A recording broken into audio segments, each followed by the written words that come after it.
Hey, hey guys, Patrick Donovan, EXP Realty, part of the Johnson Group here in beautiful Port Wentworth, Georgia, with Brandon Gill from Next Move Realty. What's happening, buddy? Just living the dream. I don't like that intro, but I like the music. Oh, sorry, I got the wrong intro in there from our last live video we did last week with Tony. But today we got Mark Stevens on from the City Council. So I do want to say, please, if you're in the chat and you have questions, please type it in the chat. We'd love to have questions from you. So please type it in the chat. And Brandon, we want to keep this thing PG-13, right? PG, as civil as possible. We're here to, educate, allow you to speak, but civilly, and ask questions civilly. So here we go. Oh, you don't like the music? Yuck. Aw. That's not good. That's not good. Well, it could be worse. Facts. You're right. So, I mean, Mark, do you want to tell everybody a little bit about yourself, kind of who you are? Sure. My name is Mark Stevens. When I'm not sitting on City Council, I work in cybersecurity. Matter of fact, today was a very busy one. Having to attend several emergency web meetings, based on current events, on what's going on in Iran. Essentially, from a security perspective, what possibly can be done to protect ourselves, and what is most likely to happen when attempted retaliation strikes happen, to the company I work for. So I've actually had to meet with the State Department today, so it's been a long day. Wow. Well, thank you for coming on and taking the time to be with us. I really appreciate it. We're going to talk about the chat real quick. So Thomas Barbie says, good evening to my brothers. Hello, y'all. Thank you for coming. Hello, y'all. Thank you for coming, Thomas. Says interesting. All right. Excellent. Barbie, they made me change my background. So, Mark, can you tell us a little bit how long you've been on the council? This is my 8th year on council. I was appointed back in December 2018, and to fulfill the unexpired term of my predecessor, Paul Fox. And I stood to succeed him, and I got elected on my own. All right, fantastic. I've been on council since then, and I've seen the city grow exponentially. It's been rapid over the past decade. How long have you been living in Port Wentworth? I've lived here since 2013. So wow, going on year 13, I think. Yeah. Year 13. All right. Well, I did get the opportunity to talk to you. And once again, if you guys got questions, please put them in the chat. And I want to say thank you, Josh, for coming on. Savannah's favorite food enthusiast, Tony Berna. Thank you for coming on. Jennifer, thank you for joining. I appreciate it. Okay. So I'm going to ask you the first question. All right. You and I had a chance to have a conversation on at lunch one time. You paid for my lunch, and I really appreciate that. And we were talking about some of the past leadership and how you had to deal with the council. So how has that experience shaped how you approach your role in the council today? Well, in my time on council, I've seen the city, like I said before, I've seen the city experience rapid growth over the past decade. And that growth has reinforced valuable lessons I've learned in discipline and in long-term planning. My approach today is as it was back then, and that is rooted in stability, pragmatism, transparency, and transparency wherever possible. Given my actual career, there's certain things I cannot just willingly tell everybody, so Right. I have to keep that to myself until it's time. And now, obviously, execution. I mean, these days we're really doing the fundamentals extremely well. We're focusing on infrastructure, public safety, quality of life, and all those are what I would call the first criteria. And also, we're also focusing on the growth, because obviously, if you're not able to manage growth will manage you. So, growth is not something that we chase willy-nilly. It's something that we have to deliberately manage. And we also approach it with, I think we approach it with discipline. That means taking a long view, aligning our development with major infrastructure milestones, such as the upcoming widening of Highway 21, the widening of I-95. That's going to be going from the state line down to, I think, exit 84. I'll have to recheck my DOT notes, but I think that's how it's going to happen. And obviously, coming in May, FEM Parkway, that's finally going to open. To me, that's what I characterize as very thoughtful sequencing, not reactive governance. Okay. That's fair. All right. That's fair. That's good. Okay. So there's been talk about how contentious things used to be. Do you feel that the culture of the city council has changed? And if so, how would you describe it now?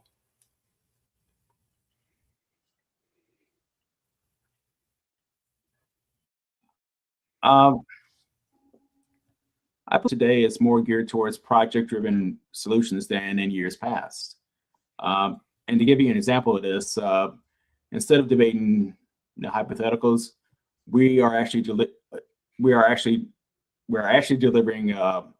tangible outcomes. Say for instance, a new medical facility at Anchor Park that was voted on last meeting, which was last Thursday, well, a couple Thursdays ago. A 47-acre nature preserve and trail system behind the New Springs Apartments. A new Rice Creek pocket preserve. Actually, a new Rice Creek pocket park that's with a dog park behind the current. And I'm gonna break some news here, but tomorrow at Anchor Park, we're going to announce a corporate sponsor for the Port Wentworth Amphitheater. Oh, wow. Really? Mm-hmm. Is everybody invited to that? Yeah. Come on down tomorrow at 4 o'clock. Right. That's something that I think previous councils would have never considered. That's something that I've been kind of pushing forward. It's like, and it also helps bring money to the city to help pay for the park and help maintain it. Oh, okay. Well, that's cool. Breaking here on the Market Set. Go to Anchor Park tomorrow at 4 p.m. and they're going to announce the data center. Let me or the sponsorship, right?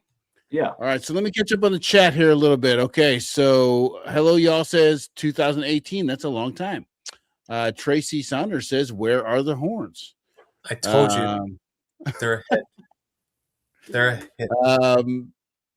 Savannah's favorite food enthusiast, looking forward to seeing what 21 when the project is done. Devilman EX says, appreciate council members directly interacting with constituents tonight. Eager to hear about data center ordinance. Okay. Speaking of that, hello, y'all says, speaking of the quality of life and growth managing you, how do you think a large scale data center will affect home values? Well, I can speak to that because before I came to the Savannah area, I lived in a place called Alpharetta, Georgia. And when I first moved to Alpharetta, Georgia, it was a town of about 13,000 people. And they didn't have any corporate environments or anything like that. But over time, they grew by having companies come in. They've also grew by having data centers there. And in my career, I've worked at some of those data centers. And when my family bought their property, it was less than $100,000 that they paid for it. As of today, it's about $450,000. So yeah, it will. I mean, there's a lot of things that will help increase your property value. I mean, I can speak to it because I've seen it. Well, I would say, and I just want to push back on this a little bit because that was in 1996 when they bought, right? And that's been 30 years. Inflation has been crazy. So you think it was the data center that did it, or you think 30 years of inflation? It played a very good part of it. I mean, it's going to happen, and the fact is that as it stands right now, nobody, as of close of business today, nobody has filed any paperwork or anything like that for a data center. So, I understand when people hear the term no data center and they get nervous. I mean, some of the stuff that I mentioned at the meeting back in December, which, they were saying all this noise and stuff like that. It's like, I didn't hear any of that when I worked there. When I worked at what kind of data center did you work in? I think that makes a difference because there's AI training data centers, which is way different than a hospital. AI was not even on the exactly. So I think it's a totally different data center, right? Yeah, but do you agree? I mean, I don't know what AI is right now because at the end of the day, it's not here. Yeah. So we have to work by what's here.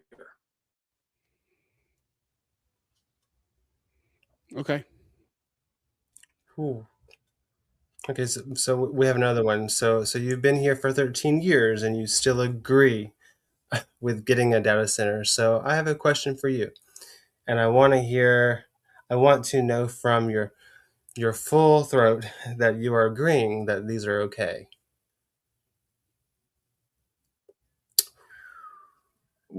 Could you? I think what she's asking is that you're saying that data centers are okay. That's what she wants to know. If you're saying that they're okay. With your full throat. Let me ask you to think about this. Do you want more trucks on the road? Because I've heard people raise issues about traffic, trucks on the road. I mean, especially in the downtown area, where they don't like to have all these trucks on the road, where it costs all these, instance. I can show you emails where people have sent emails to me and members of council raising concerns about all these trucks that are on the road. I mean, when it's all said and done, it's going to be 6 1/2 or the other. I've replaced plenty of windshields because of those.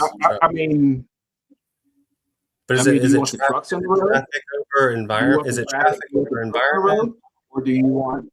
Well, I mean, do you want the trucks on the road? Do you want the traffic that the trucks bring, or would you rather have potentially a data center? Well, I guess the question is, off the road. Mark, the question is this. For one, we're not going to get rid of the traffic we already have, regardless of what we put across the street. But the one thing we can say is that what is the best case? And I think we talked, I said I was going to ask you this question. So what is the best case scenario for the residents? What are we tangibly getting if we get a large scale data center? I guess that's what the citizens want to know, because, you know, we hear about the power, we hear about the water, we hear about the noise, right? But what are the citizens going to get if we do get one? I guess that's what everybody's wondering.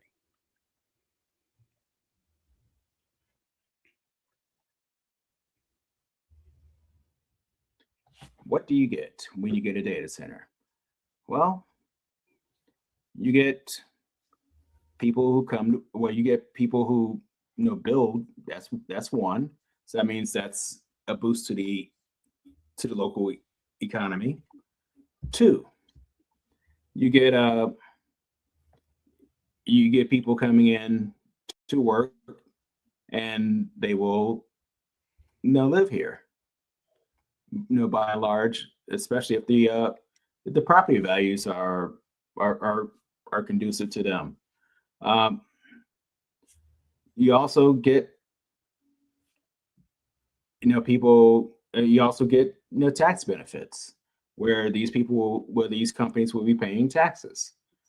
You know, when it's all said and done, there are some benefits to this, but as it stands right now, we are basically going back and forth over something that hasn't come to pass.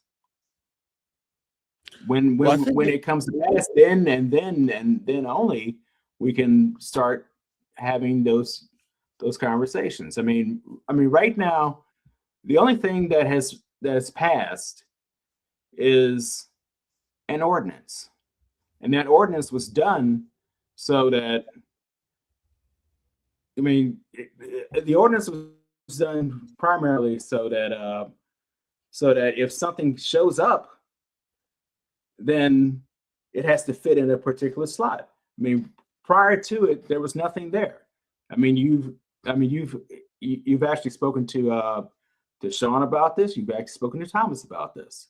You've had, if memory serves, I believe anywhere from 4 to 6 shows about this, Patrick. Mm-hmm. And the fact is that prior to the word data center being introduced into the lexicon in the city of Port Wentworth, there was nothing there. So anybody could have shown up, bought one of these warehouses, put the stuff in, and we wouldn't have been able to do anything about it. Because in the term, in my field, another term for data centers, data warehousing. And in the past, we've had incidents where if something was not written into our ordinances or even addressed, and we've actually had a couple of court cases where we were forced to accede to their things because we would have been sued and we would have lost. This is an instance where we decided to take advantage of the opportunity that we have right now and put it in there. I mean, and this is an opportunity so that we can address it. And there's a minimum amount of guidelines. And we've even committed to the fact that, yeah, we will rewrite it. When are we going to do that? When? Yes. I don't know right now. But right now, we are in the process of taking care of it. You submitted a couple. I looked at them, and I've even rented one, you know, for myself. I mean, because one of the things I actually do is I write policies, and policies is another word for ordinances. Right. Well, I know when I talked to the city attorney, he said that you guys were looking over it, talking about doing a workshop to try to figure it out. So I'm glad that that's happening. My concern is with the timeline is the longer we take, is my fear is if we don't, and I think I'll just say this right here. I'll just read Debbie Wiley's comment here. She says, as she sits here, she watches the ticker. I see that home prices are down. Why has the city council not put a moratorium on data centers? Why was a moratorium put on the ICE detention centers with no discussion? So she wants to know why we're not putting a moratorium on the data centers so we can get the language correct. And I had been told by the city council or the city attorney that, okay, it's because we didn't have the language in there, but now we do have the language in there. So why are we not doing the same thing we did with the detention centers, I guess, is what we want to know.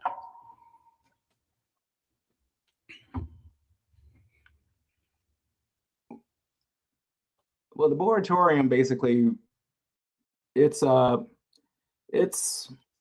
proactive use. I mean, for land use. I mean, and also the thing is that it's showing that we're trying to be thoughtful and responsive at the same time. I mean, and the idea that it was just directed towards ICE, that's not necessarily true.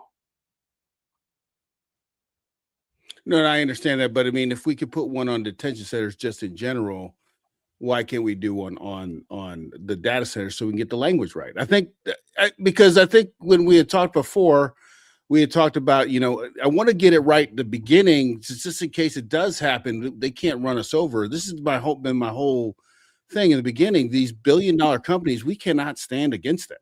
Once they come, there's no going back. So if we get it right in the beginning, then they can't steamroll us. Do you see what I'm saying? I think, and that's why Debbie is asking that question. Like in Nashville. Just kind of popped up. People are pissed. We're not Nashville. Yeah, right. We're not Nashville. We're not Indiana. We're not Arizona. We're Port Wentworth. So you're going to do it right. We do things differently. Yeah. And I believe they didn't have somebody who has a knowledge of the industry on council. I've been doing technology since the 90s and working in many different disciplines. I've been a network engineer, network admin, systems admin, domain admin, security admin. I've done forensics, digital forensics. So my background is pretty diverse. And in that time, you expose yourself to many different parts of the game. So when I say, those cities, those areas, they probably did not have someone who is well-versed in technology issues. In Port Wentworth, you actually do have someone who's well-versed, even to the point where some of the stuff that went on today, I even helped out the city to let them know about what was going on. And I do that from time to time because I look at it as being a good neighbor. That's noble. I like that. Tim asked what kind of protections will we have from future data centers? Well, one is, as it stands right now, we have a population limitation. And that's because when you look at where we are right now, we're about 17,000, 18,000 people in the city. And if you get to 27.5, then there may be a second one, but where would you put that second one? Right. No doubt. So I know that you had said that Alpharetta had, and this is going to be my own question because it kind of comes on the real estate thing. As you know, me and Brandon are real estate agents, right? Yes. And showing people houses regularly. They eliminate homes based on proximity to things like jails, data centers, sewage plants, you name it. Buyers will cross homes off the list because they are too close to one of these things. That's why when you tell me about the Alpharetta home values going up, or I just, for me as a real estate agent, we look at these numbers daily, right? And I know the mind of a buyer. Yeah. I still don't see how the council thinks that this is going to raise property values when we're dropping it literally within half a mile of Rice Creek. I don't know how Rice Creek's going to survive personally. And then Rice Hope. So I don't understand where you guys get that thought. Question. You were talking about, Rice Creek, and several people talking about how warehouses were coming all over the place. Even one behind some people off of I believe it's Hasty Point. It was right behind.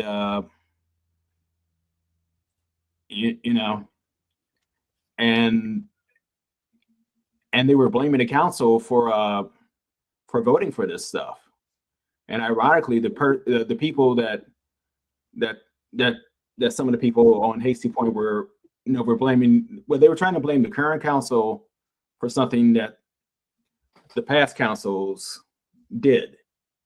And of the people that were part of the past council, two of the people stood up against it. We lost. We did not win that vote. But they still wanted to come after us because, God knows why. I imagine you were one of the ones that voted against it. Were you one of the ones that voted against it? Or are you not able to say that? Okay. Well, I thank you for that. I never voted for a warehouse. See, that's good to know. That's why I'm happy you're here, so I've never voted for a warehouse. We can learn about some of these things that people don't know. If you're in the chat, you don't know that Mark Stevens voted against it, then now you know. Well, it doesn't matter, especially when you have some people who are going to be willing to say, well, you voted for warehouses. No, I didn't. And I'm willing to stand 10 toes down and say no. These people tried to sue me. Wow. Sue me in my professional capacity and my personal capacity. And even then I was like, no.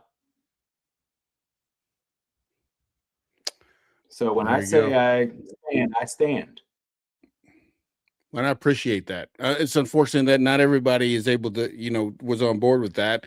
And this is the kind of the thing I was talking about before, is that, a lot of the things that the council done in the past that didn't include everybody on the council, right?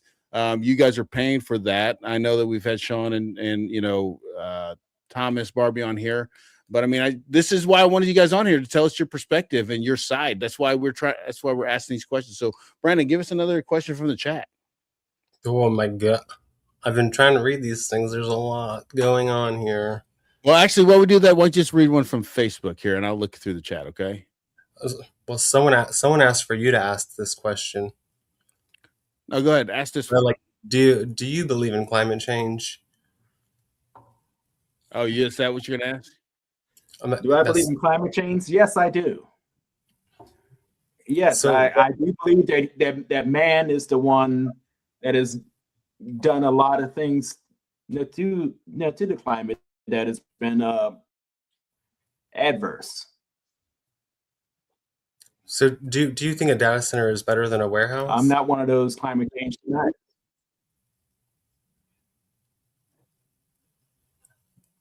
I feel like I do believe in some instances. I don't want this to be the data center show. Right. Because at the end of the day, it does not do anything for you. It doesn't do anything for us, because there's a lot of things other than data centers that are going on in this city. Okay. So speaking of, with Port Wentworth growing so fast, how do you Yeah. personally evaluate what kind of development is good for the city versus what might not be such a good fit for Port Wentworth? Uh, I do it based on I look at it through three lenses: infrastructure capacity, physical impact, and community compatibility. Um, when I say infrastructure capacity, can our roads, utilities, and public safety systems support it without straining, residents? And physical, does it strengthen the tax base? That to me is going to be important as well, because it's gotta strengthen the tax base, pay for the services it requires, and help fund long-term improvements. Whether people believe it or not, downtown Fort Wentworth, there's a lot of things that we still need to do in that area, especially when it rains heavily and you have floods. Right. We've done a lot. There's more that needs to be done, and community compatibility is aligned with the character, needs, and vision of Port Wentworth. Okay. So So when you look ahead, if growth funds infrastructure improvements, then and supports public safety and enhances the quality of life, then yes, that will be a strong candidate. when you look at the next 5 to 10 years, Mark, what do you see Port Wentworth to become? What is the vision you guys are working towards? Okay. Well, I look at it as 5 to 10 years from now. Ideally, I would like to see that Highway 21 has been widened and is functioning efficiently, that project has been completed.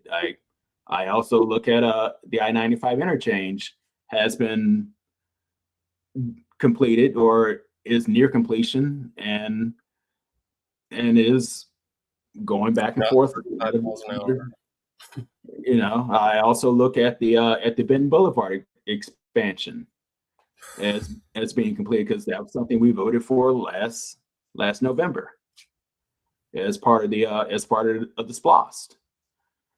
Look at FAM Parkway has been fully integrated and is working into the regional traffic flow. That downtown has been secure from heavy truck traffic. I also look at a vibrant Anchor Park where everybody can work out, exercise, go to concerts, go to events there. Look at our Greenwood system and our 47-acre preserve. I also look at our expanded medical access at Anchor Park, and a walkable parks around the city, and also a fully immersive experience with the Anchor Park Entertainment District that's going to be coming online. It's a vision of a city that didn't just grow here, there, everywhere else. It is something that has grown with a purpose, that is able to attract people who want to come here, who want to make Port Wentworth their home, who want to be able to live, thrive, and just have fun. I don't want it to be a city of warehouses, which prior to where we were going, that's where it was most likely headed, because back in the day, they didn't have those opportunities presented to them. Sometimes it takes a 3-word email to change the course of a city.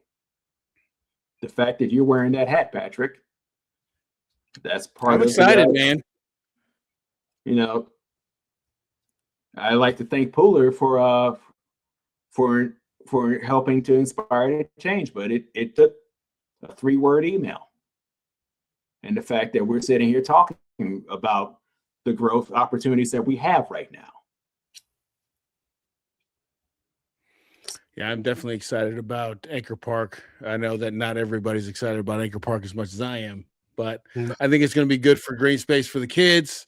I mean, I just think about, I think it's you know, I great. think about bringing my kids to Forsyth and to Lake Mirror when I lived in Savannah all the time, like, and they don't really have a place like that here. So to have that, I mean, you could drive all over to Springfield, which is forever away.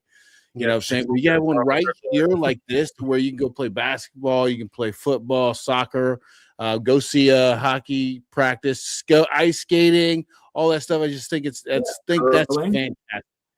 Yeah. And also the thing is that, you know, I want to have the ability to have the city to essentially have its to be able to keep its tax dollars here, not have to go to Pooler for this, or go to Rincon for that, or go to Garden City for this, or go to again and again. Yeah, you know, that's what I want. And if that's a problem to some people, then let's have that. Let's have that conversation. I'm at City Hall. If you want to have if you have a problem, you want to go to City Hall, let's talk it out like adults. You know, because at the end of the day, I want the city to grow. I want the city to thrive. I want the city to be the leader in Chatham County. I want Pulu to be on his heels and say, "Oh my God, what have we created?" It's cooler and Pooler. Brandon lives in Pooler. I hate the traffic here too, because we have the people ready to go. You know, it's not great. This is not. I mean, to me, no. I mean, when I first came here, this was a city of 6,000 people. And nature and trees, and they're all gone. And in that 13 years, it has grown to 17,000. And I'm anticipating by the end of the decade, we're talking close to 20. That has, I mean, that alone is saying that we're doing something right here. Or you're cheaper than Pooler. Hey, you got to start somewhere. Hey, amen. So I'm gonna play off of Debbie. Debbie Wiley was like, okay, so you don't want to talk data centers, so NDAs is kind of what she's bringing up and asking about. How about no more? So transparency is what everybody stands on. Transparency. So why not? How much control do you have over NDAs? Like, can you say if you want to buy something, then you need to be on it? It needs to be out in the public. Why is everything so secretive? I think that's causing a lot of confusion and a lot of animosity with people. And they talk about what? My question is, what are you talking about as far as secrecy? I mean, well, there's everything. I mean, you're talking to somebody who actually works. I mean, you're literally talking to somebody who has worked behind closed doors in his regular life. Now, on council, there are certain. I mean, there have been certain times when contracts are being discussed. Like say for instance, when the Ghost Pirates initially came up, it did not make sense for us to talk about, well, here's what we're going to do, because the last city that talked about what they were going to do was Pooler and about the Ghost Pirates. And guess what? Somebody found out about it, especially when you talk about it on social media, talk about it in the news. and you don't have the deal locked up yet. And since you guys are real estate agents, you guys know what, if you don't have a deal locked up, what do you have? Nothing. You got nothing. More houses. No. You got nothing. If the deal's not locked up, you got bogus. Well, I think they're talking about, Sean was saying that there was an NDA the developer had that he couldn't talk about who the data center was coming. That's what I think she's referring to, not what you guys are doing, the council, that they could come here and have an NDA and try to negotiate on behalf of them, but not be able to disclose who they are. Hold on a second. Oh, you're good.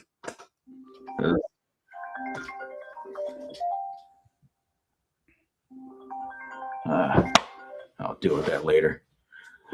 Well, there you're talking about a third party who has a deal with somebody else. Right. That third party is no concern to me right now. It doesn't become a concern to me until it comes to my desk. You know.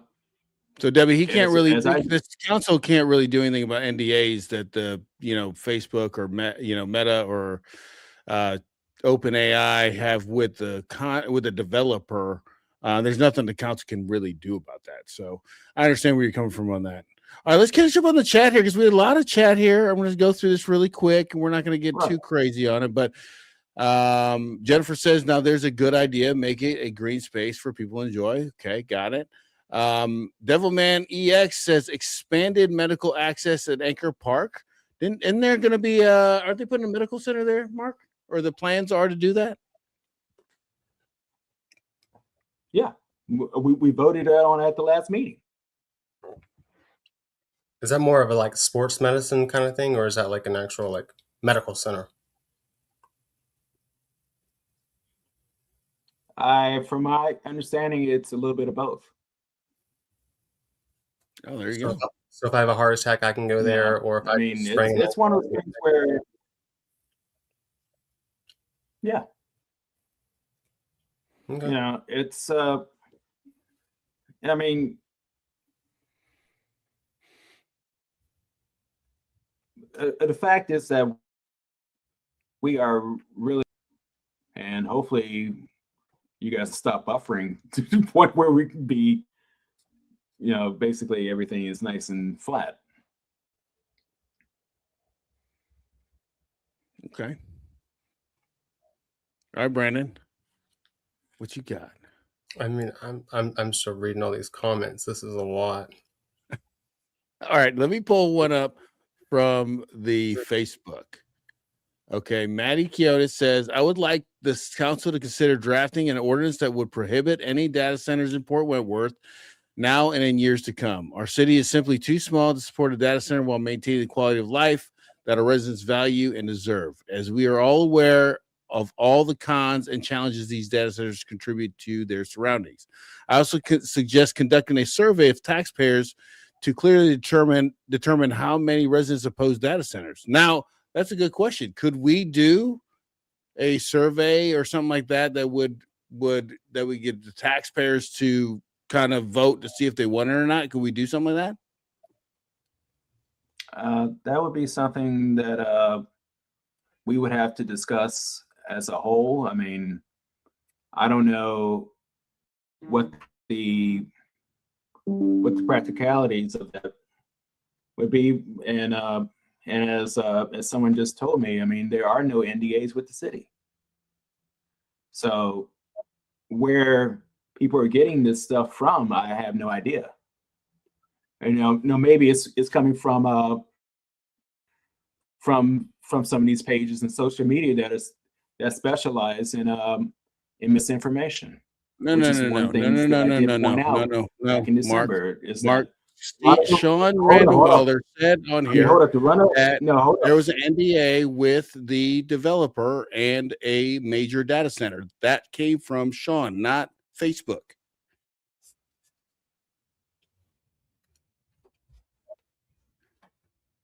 So that's where they got that from. It's not just But because that's the one thing I've been trying to say. It's like party A and party B can have something going on, but we're party C, and party right. C No, that's what I'm does saying. not know about what party A and party B are doing. Yeah, and I Yeah. said that. That's what I said. I told So, Debbie that the council as couldn't far do as I'm nothing about concerned- that. Right? But it's I said coming that. I agree with you. You can't do anything about a third party with an NDA with a developer, right? That's nothing the city can do about that. We agree with you. Totally agree. Okay. And okay, y'all, it's not even on Facebook. and plus, if you paid attention to everything that went on in Facebook, you probably it probably would not be it definitely is not healthy. You should definitely do your research if that's where you're going for your information. So Isaac asked, Yeah. in your opinion, do you think And council should vote based on citizens' feedback or based on what they believe?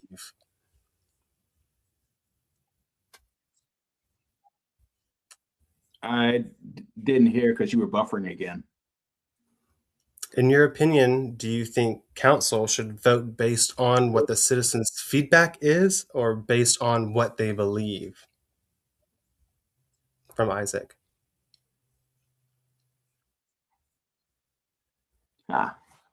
Haven't heard from him in a long time. He's That going in. depends.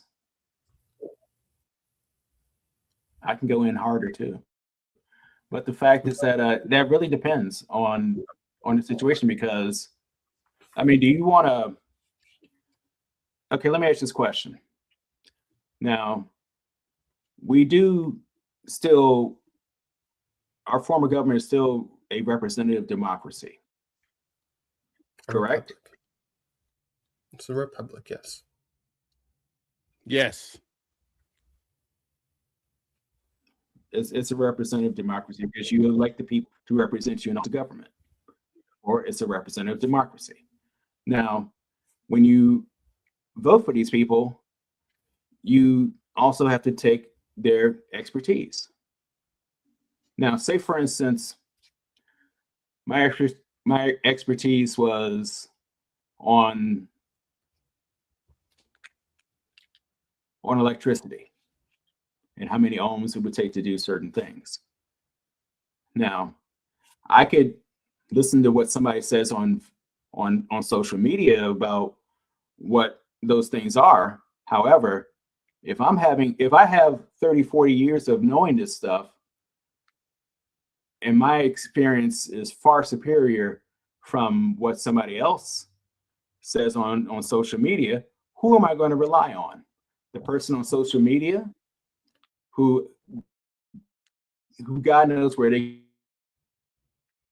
get their information from, or someone?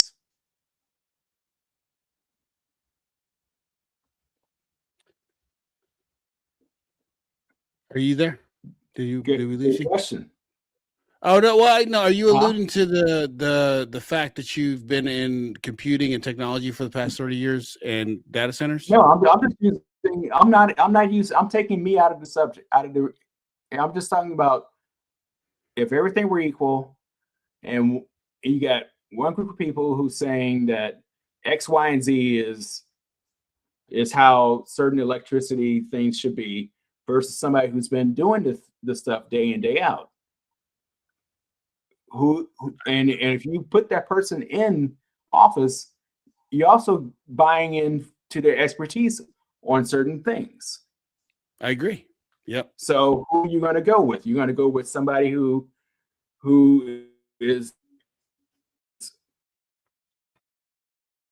God knows where they get their information from, or someone who's been doing it day in, day out. To a lot of people over the years. I mean, if you put the person in to do the job, you got to give them the support that they know what the heck they're talking about. Otherwise, I agree with you. Why are we having this? This is why it's important to vote, guys. Like everybody would say, right? Because if we are going to live in a democratic society, you do have to trust the people now in charge. But I would say though, and this is just kind of the the other thing I would say though, if there is a large push for something from the citizens that they don't want, that is obvious that they don't want, and it's almost unanimous, well, wouldn't you want to take their input? I will listen to them. Is it like a dismissive listen to them, or is it like a, hey, let me tell you like what I No. know and my knowledge? And No, Brandon, I'm not one of those people who's gonna take it in one ear and just throw it out the same ear. When I listen to somebody, and I do believe the people that I've helped over the years will attest to that. I listen to them, and I do it in such a way that I listen with empathy. I listen to see how we can do it, and while I'm listening, I'm also trying to come up with solutions that will work for everybody. You know, it's not. you I mean, can't please there are some people. True, and I try not to please everybody. I also got to make sure it works. I mean, if nobody's happy with a solution, You made the wrong then some people will say, no, not necessarily. Some people say if nobody's happy with the solution, but everybody gets a little something out of the deal, then it works. Is it vocal as to what they're Yeah. getting out of the deal? Could you repeat that, please? Is it vocal as to what they're getting out of the deal? No, I think it's. I mean, to me, it's basically if two sides who are opposed to each other, and there's a third party that has to make a decision. Now, I'm going to listen to what the people say. I'm going to listen to what the second party would say. And I have to weigh the pros and cons of each. I'm still going to, I mean, the fact is that party two, they're just coming in, doing their business. Maybe they'll stay, maybe they won't stay. I also will listen to the people who put me in there, because guess what? They put me there to be able to make that decision. But I will weigh the pros and cons, and if I can find a way to engineer a solution that makes both sides at least able to work through things, because at the end of the day, I am an engineer. I try and find solutions. I'm not one that's going to just choose one willy-nilly. I never have been that type of person. I actually try and find a solution.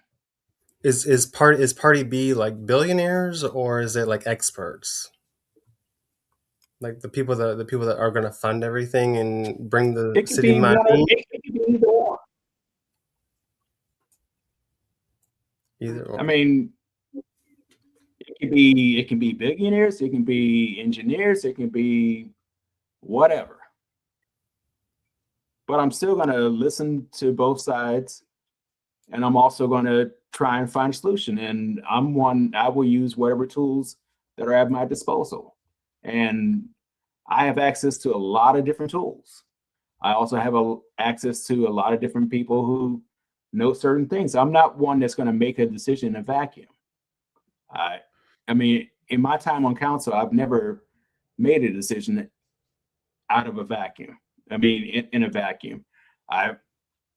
If there's issues that I'm not sure with, I do believe in going to ask people who know what they're talking about, or people I trust.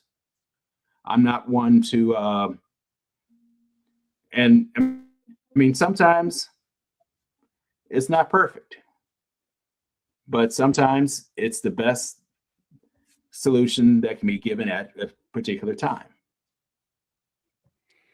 All right. Well, in that spirit, then I just want to kind of, and this is running long. So, hey, like I said, thank you guys all in the chat. I just gonna have one more question. Okay. If we're gonna start using all the tools at your disposal to make the right decision, I know right now, because it's defined in the ordinance, that we can do a moratorium. That's one of the tools the city has to put a moratorium on data centers, and then we could get just suggestion, but we get like a town hall meeting where we get everybody in there to talk about it and maybe take these votes to see if anybody wants it in there. And then we'll have everybody's input. We have 90 days to do it if we put a moratorium on it. Would be, if we're going to use all the tools that are disposed to make the right decision, do you think that would be one way that we could go?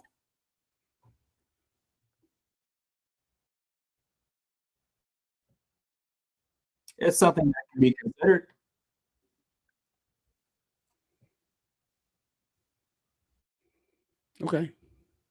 Okay. Well, is there anything, Mark, Yeah. and I want to thank you so much for coming on here. Is there anything that you want to talk about that we didn't get a chance to ask you? Well, let's see. Because I wanted to hear about some good uplifting things. Well, let's see. That's probably my job telling me about my my change, because I mean, the fact is that when I spoke to you earlier today, I been basically doing some changes while we're actually having this discussion. So, but I mean, what do you want the people to know? Like, I mean, I know you make decisions. Actually, yeah. What do you want them to know? Well, the fact is that, the fact is, one of the questions you asked me was, what does meaningful public input look like? I mean, before we hit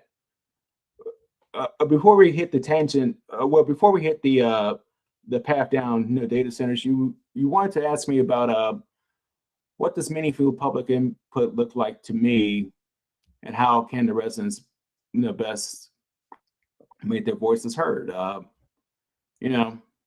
mean, to me, it's that type of input is specific, constructive, and forward-looking. And I do encourage people to attend meetings, to participate in workshops, engage during public hearings. I mean, an example I can point to one when my first meeting, someone who was posting blatant misinformation online about what transpired at the meeting when I know they weren't even there. Right. That led to me, basically coming up with the policy and the plan of what we have right now, where our meetings are live streamed. You wouldn't hear about this stuff if it weren't for some of the stuff that we did, back in the day. So you were the one that got the Facebook thing off the ground, isn't that right, Mark? Yeah. I mean, I believe in applying sunshine to where there's darkness. Some people may disagree with some of my stances, but I'm the guy that does this work behind the scenes. But the stuff that you see is stuff that is very quiet, very deliberate. But the fact that we're here discussing this stuff now, you wouldn't have had an opportunity to discuss this stuff if it weren't for some of the stuff that me and some of the other now people on council have done. So while people like to criticize here, there, everywhere else, look at what has been done. Look at how far the city has come.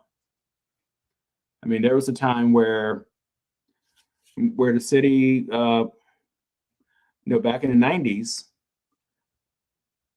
there was a time where the city almost folded because they did not have revenue coming in. What I'm trying to do is build a diverse city where revenue is coming in from different sources as opposed to just going in one direction. And if that direction falls, guess what? You're looking at the next Gary, Indiana. You're looking at the next small town USA where the big business has decided to relocate. I want to be able to build a city where it can stand on its own, where it does not need to have one big business, where it can have this business supplying here, this business supplying there, this business supplying there, and so forth.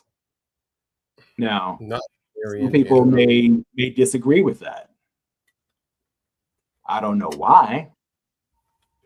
Because I mean, I have seen where, back in the 70s and 80s, back when they had the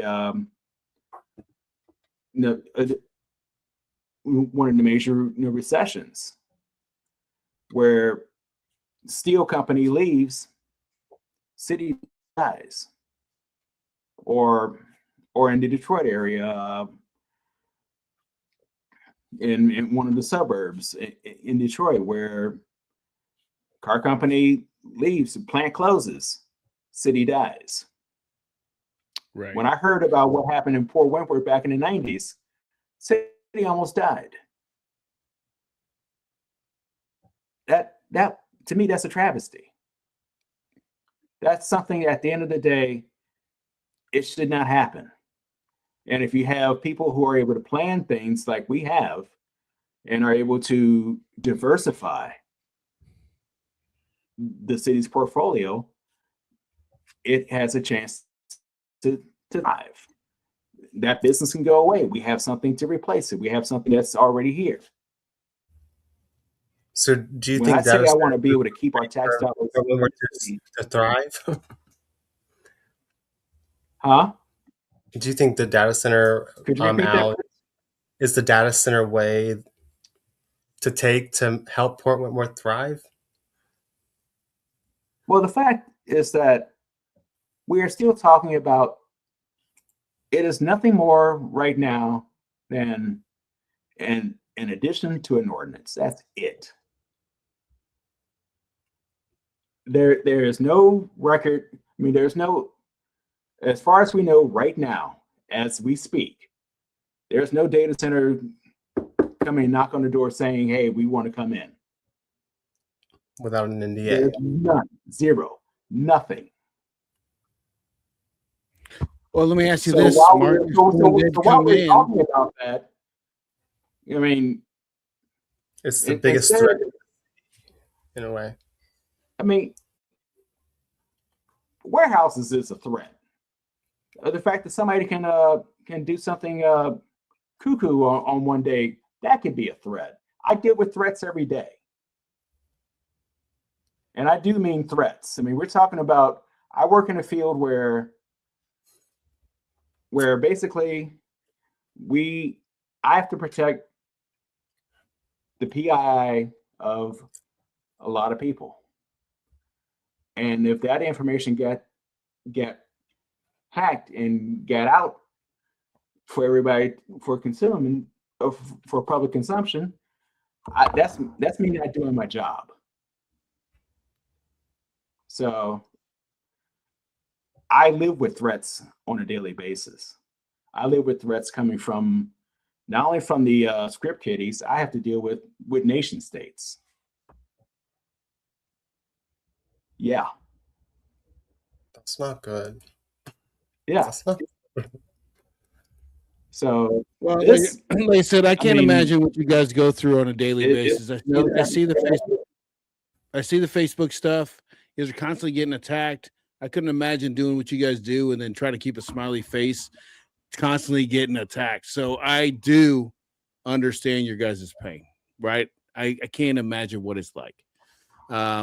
So like I said, I want to say thank you for coming on. I really appreciate your time and giving us your thoughts, and being very patient. I know the chat is probably infuriating, probably a little bit, but the people want to know. And we brought you here to answer questions. I think you answered them to your best ability. And once again, I appreciate you coming on. And I want to say to everybody in the chat, thank you so much for coming on and asking questions and being involved. I would say, like, I think we talked about, maybe Mark, we could talk about doing a moratorium later, maybe not. We'll see what's going on. But I'm saying, I appreciate you guys saying your voice out here. Let's be friendlier in the Facebook, by the way. If we can, right? To everybody. Everybody's trying their hardest. And if the people in the chat want to have a conversation with me, I can be at. Hey, if the people in the chat, if you want to have a conversation with me face to face, I'm at City Hall. Just let me know when you're coming, I'll be there. And we can have a free lunch. I didn't get invited to lunch. You might even get a lunch out of it. you weren't in the neighborhood. You weren't there, Bray. I'm sorry. You missed out on the great lunch from El Ranchitos. But Mark, like I said, once again, I appreciate you coming on. Everybody in the chat, there's too many of you to thank, but I'd say thank you all so much. Brandon, you got anything that I'm missing? I mean, other than all these chat comments, no. I mean, we can't cover them all. It's like a book. But like I said, thank you all for watching. I really appreciate it. Next week, actually, whoa. I'm sorry, don't leave yet. I want to show you guys what we got going on next week. So big one next week. We got Krista Penn. She's running for Buddy Carter's seat. She's a Republican. And we're having Michael McCord on the next week. He's a Democrat running for the same seat. So please come on. David Dilley he's running for Georgia House 161. That is what it represents us. So if you guys are interested, I would love for you guys to come see Krista Penn, Michael McCord. They're running for Buddy Carter's seat. So definitely come back out with some questions for them. I really appreciate you guys watching. I'll talk to you guys soon. Bye. Yeah. Bye. Toodaloo.